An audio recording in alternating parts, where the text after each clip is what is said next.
योगी के एक्शन से संसद में बौखलाए अखिलेश यादव। ये सोची समझी रणनीति के तहत वेल प्लान्ड हुआ है। मस्जिद सर्वे पर भड़के अखिलेश, कहा यह खुदाई सौहार्द भाईचारे को खत्म कर देगी। भारतीय जनता पार्टी और उनके सहयोगी और समर्थक शुभचिंतक बार बार खुदाई की जो बात कर रहे हैं, ये खुदाई जो है हमारे देश का सौहार्द, हमारे देश का भाईचारा, हमारे देश का गंगा जमुनी तहजीब को खो देगा। आचार्य प्रमोद का अखिलेश यादव पर जोरदार पलटवार। संभल में दंगा करवाने वाले अब संसद में दंगल करवाना चाहते हैं, आचार्य प्रमोद। शाही मस्जिद के सर्वे के दौरान संभल में भड़की हिंसा को लेकर उपद्रवियों पर योगी सरकार का ताबड़तोड़ एक्शन लगातार जारी है, लेकिन सरकार के इस एक्शन से समाजवादी पार्टी के प्रमुख अखिलेश यादव काफी ज्यादा तिलमिला गए हैं और यही वजह है कि अब अखिलेश यादव ने लोकसभा में संभल के मुद्दे को उठाया, जहां वो खुलकर उपद्रवियों और पत्थरबाजों के समर्थन में बोले। साथ ही सीएम योगी, उनकी सरकार और पुलिस अधिकारियों पर अखिलेश यादव जमकर बरसे। अखिलेश यादव ने संभल हिंसा को सोची समझी साजिश करार देते हुए कहा कि संभल में भाईचारे को गोली मारी गई, अधिकारियों पर कार्रवाई होनी चाहिए। अखिलेश यादव ने कहा कि यह खुदाई देश के सौहार्द, भाईचारे और गंगा जमुनी तहजीब को खो देगी। अखिलेश यादव जब लोकसभा में ये सब कुछ बोल रहे थे तो जाहिर तौर पर वहां पर बीजेपी के सांसद मौजूद थे।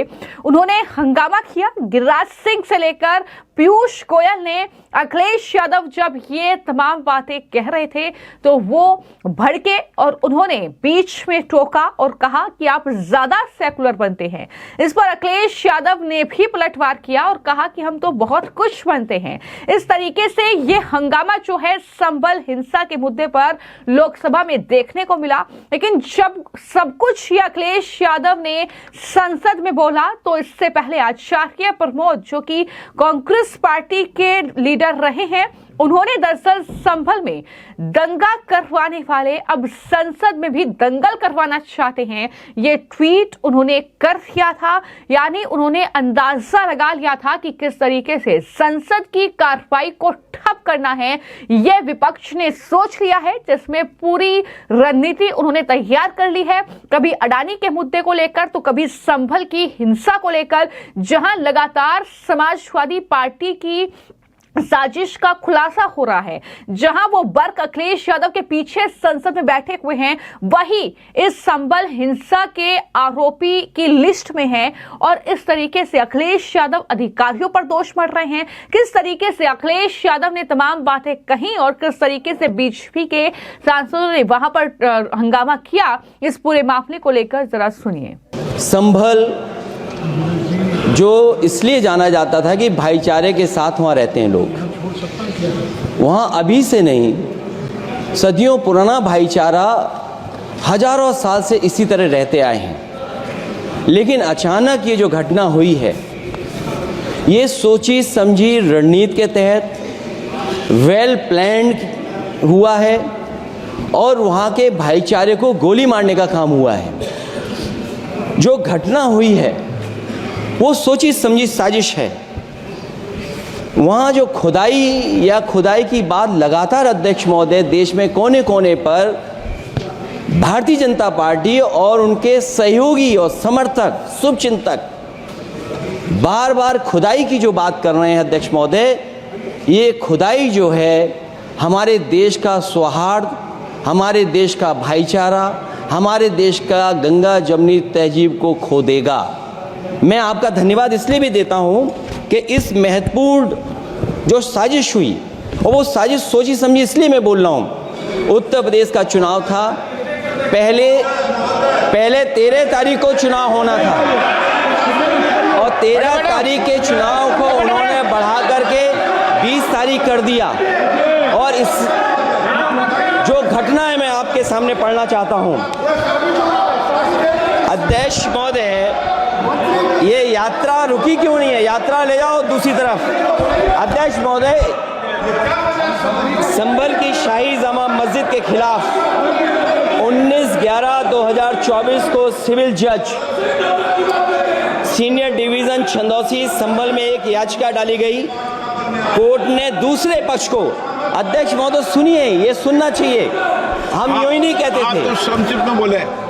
अध्यक्ष महोदय, हम यूं ही नहीं कहते थे कि संविधान ये मानती नहीं सरकार, हम यूं ही नहीं कहते थे कि संविधान नहीं मानती। जब प्लेसेस ऑफ वर्शिप एक्ट है, प्लेसेस ऑफ वर्शिप एक्ट है, हम बनते तो बहुत कुछ हैं।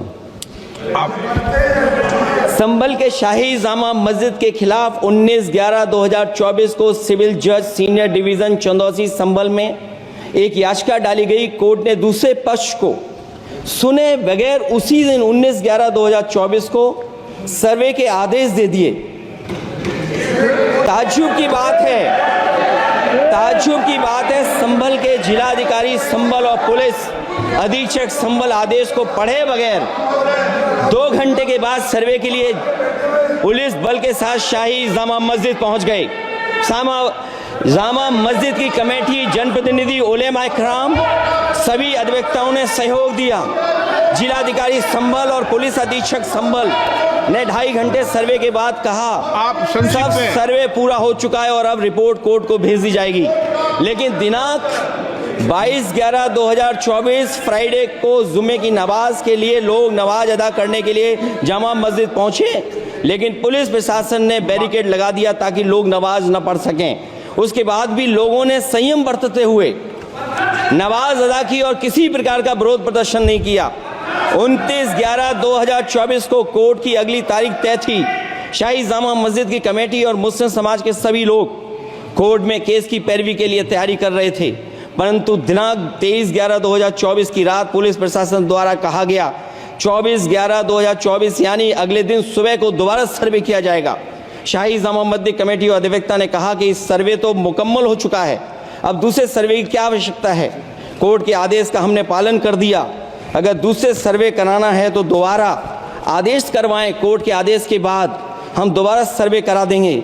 लेकिन जिलाधिकारी संभल और पुलिस अधीक्षक संभल ने कोई सुनवाई नहीं की और तानाशाही दिखाते हुए सुबह के वक्त से पहले शाही जामा मस्जिद आ गए। शाही जामा मस्जिद कमेटी और मुस्लिम समाज के लोगों ने फिर भी धैर्य रखा और दोबारा सर्वे के लिए अंदर ले गए।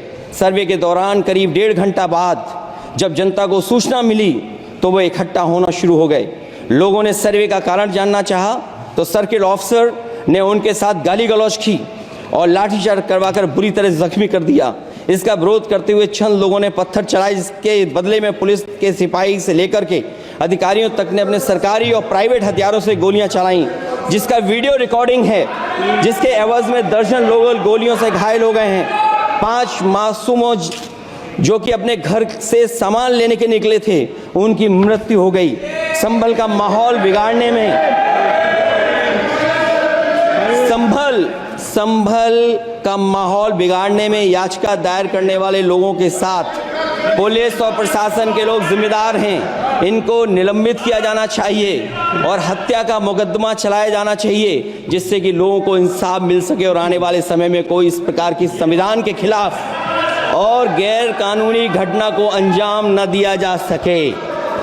अध्यक्ष महोदय, ये लड़ाई दिल्ली और लखनऊ की है। तो जाहिर तौर पर अगर संभल हिंसा की बात की जाए तो जिस तरीके से शाही मस्जिद के सर्वे के लिए टीम वहां पर पहुंची थी और अखिलेश यादव जो झूठ लगातार वहां पर परोस रहे हैं कि लोगों ने ये जानना चाहा कि आखिर क्यों ये सर्वे किया जा रहा है, उन पर पुलिस अधिकारियों ने बंदूक चला दी, इस तरीके की बातें वो कर रहे हैं। ये प्री प्लान था सब कुछ, जबकि निकलकर ये सामने आ रहा है कि दरअसल उधर जो कहीं ना कहीं पक्ष था जिन्होंने वहां पर पत्थरबाजी की, उनका प्री प्लान सब कुछ था और जो लोगों की गिरफ्तारी हुई है वही ये राज उगल रहे हैं। बावजूद इसके अखिलेश यादव इस पूरे मामले को लेकर कुछ इस तरह की राजनीति कर रहे हैं और जाहिर तौर पर बीजेपी के तमाम सांसद, तमाम जो नेता हैं उत्तर प्रदेश के, वो लगातार ये कह रहे हैं कि ये सब कुछ तो समाजवादियों की ही साजिश थी, और जब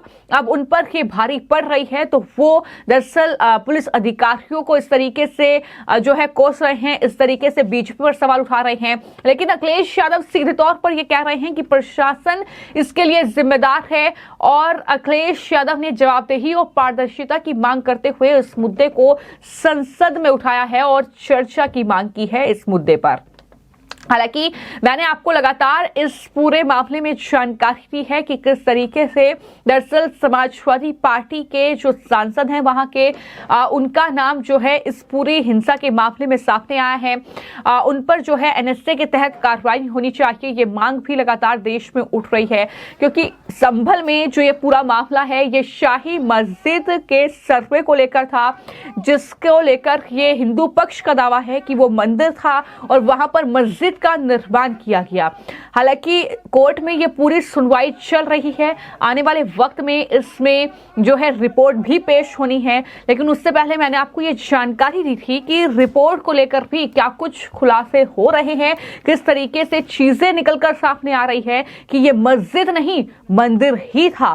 लेकिन जाहिर तौर पर कुछ हमारे राजनीतिक दल ऐसे हैं जिन्हें एक वर्ग विशेष का वोट बैंक चाहिए होता है चुनावों में अपनी राजनीतिक रोटियां सेकने के लिए, वोट बैंक के लिए। तो ऐसे में वो खुलकर जो है इस शाही मस्जिद के सर्वे का विरोध कर रहे हैं। वो कह रहे हैं कि अगर इस तरीके से खुदाई होगी तो देश में भाईचारा खत्म हो जाएगा, देश में जो है गंगा जमुनी जो तहजीब है वो खत्म हो जाएगी। लेकिन वहीं पर सीएम योगी एक्शन मोड में हैं। उन्होंने पहले दिन से ही ये स्पष्ट कर दिया था कि जो भी उपद्रवी है, जो भी पत्थरबाज है इस पूरी हिंसा का, वो बख्शा नहीं जाएगा। अगर पुलिस अधिकारियों पर कार्रवाई हुई है तो इन पत्थरबाजों पर भी शिकंजा कसा जाएगा। एक एक उपद्रवी की पहचान होगी, तमाम सीसीटीवी फुटेज खंगाले जाएंगे, पूरी रिपोर्ट राज्य सरकार को सौंपी जाएगी और तमाम जो पत्थरबाज हैं उनकी तस्वीरें चौराहों पर लगेगी, उनसे वसूली होगी, उनसे भरपाई होगी इस नुकसान की। ये तमाम एक्शन जो है वो लगातार होता हुआ नजर आ रहा है, और यही वजह है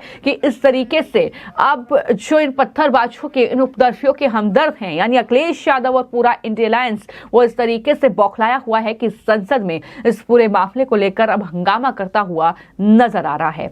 फिलहाल आपकी इस पूरे मामले को लेकर क्या राय है, हमें कमेंट बॉक्स में जरूर लिखें। धन्यवाद।